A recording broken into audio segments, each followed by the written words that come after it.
Hai guys, apa kabar nih?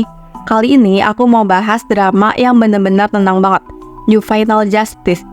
Buat kalian yang belum nonton, drama ini beda dari yang lain. Bukan cuma soal cinta-cintaan, tapi lebih ke sistem peradilan anak yang bener-bener bikin kita mikir soal keadilan dan moral. Kalau kalian penasaran apa aja pelajaran hidup yang bisa kita dapetin dari drama ini, stay tune ya. Kita bakal kupas tuntas semua, mulai dari keputusan sulit yang diambil para karakter, sampai gimana caranya mereka menghadapi kenyataan yang pahit. So, jangan kemana-mana.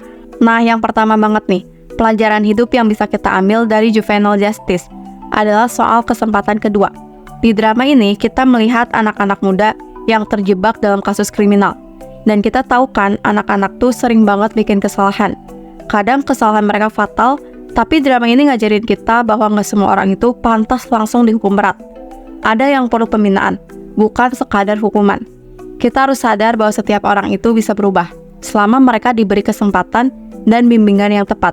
Jadi, dalam kehidupan sehari-hari, kita harus ingat kadang orang lain juga perlu kesempatan kedua buat memperbaiki diri mereka.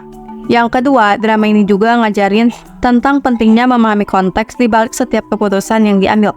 Misalnya Hakim Sim Eun-seok, karakter utama kita, terkenal galak dan tegas.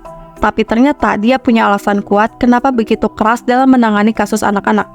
Nah, dari sini kita belajar bahwa setiap orang punya cerita yang bikin mereka bertindak seperti itu. Kadang kita terlalu cepat menghakimi orang lain, tanpa tahu latar belakang mereka. Dalam hidup, penting banget buat kita punya empati dan gak buru-buru menilai orang hanya dari apa yang kita lihat di permukaan. Selain itu, Juvenile Justice juga ngasih kita gambaran betapa pentingnya keadilan, bukan cuma buat korban, tapi juga buat pelaku.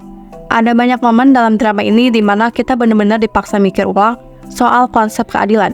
Misalnya, apakah adil menghukum seorang anak yang melakukan kejahatan tanpa mempertimbangkan latar belakangnya?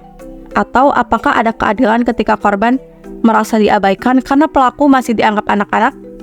Drama ini ngajarin kita bahwa keadilan itu kompleks. Dan dalam kehidupan nyata, gak ada jawaban yang benar-benar hitam atau putih. Satu hal lagi yang gak boleh kita lupakan adalah tentang tanggung jawab sosial. Anak-anak yang terlibat dalam kasus kriminal di Juvenile Justice seringkali berasal dari keluarga yang bermasalah atau lingkungan yang gak mendukung. Ini nunjukin bahwa tanggung jawab kita sebagai masyarakat itu besar banget.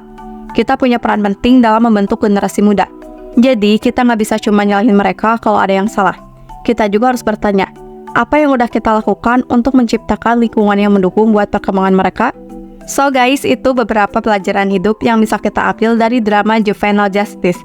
Drama ini bukan cuma seru buat ditonton, tapi juga banyak banget nilai-nilai yang bisa kita renungkan dalam kehidupan sehari-hari.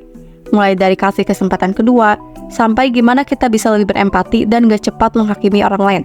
Jangan lupa, keadilan itu bukan soal benar atau salah aja, tapi juga soal bagaimana kita memahami konteks di balik setiap tindakan. Kalau kalian punya pendapat lain atau pelajaran hidup yang kalian dapat dari drama ini, jangan ragu buat share di kolom komentar ya.